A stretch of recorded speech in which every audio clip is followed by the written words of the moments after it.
Hi குட்டீஸ், happy republic day to you all. Republic டேனா என்ன? குடியரசு தினம். குடியரசு தினம் என்னைக்கு நம்ம கொண்டாடுகிறோம்? ஒவ்வொரு வருஷமும் ஜான்வரி 26 ரிபப்ளிக் டேவாக நம்ம செலிப்ரேட் பண்ணுறோம். ஏன் அதை கொண்டாடுறோம்? ஆங்கிலேயர்கள் நம்மை அடிமைப்படுத்தி வச்சுருந்தாங்க. காந்தி நம்மளை போராடி அதிலிருந்து மீட்டு கொண்டு வந்தார். அது எப்போனா 1947 ஆகஸ்ட் 15. அதனால் அந்த டேயை நம்ம சுதந்திர தினமாக கொண்டாடுறோம்.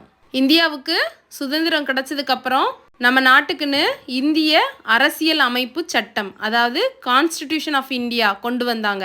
அதை யார் உருவாக்குனது அப்படின்னா டாக்டர் B.R. அம்பேத்கர். அதனால் இந்த இரண்டு சிறந்த தலைவர்கள் அம்பேத்கர் மற்றும் மகாத்மா காந்தி அவங்கள போற்றி நம்ம குடியரசு தினம் கொண்டாடுறோம். இனிய குடியரசு தின வாழ்த்துக்கள் குட்டீஸ். டாடா. சப்ஸ்கிரைப்.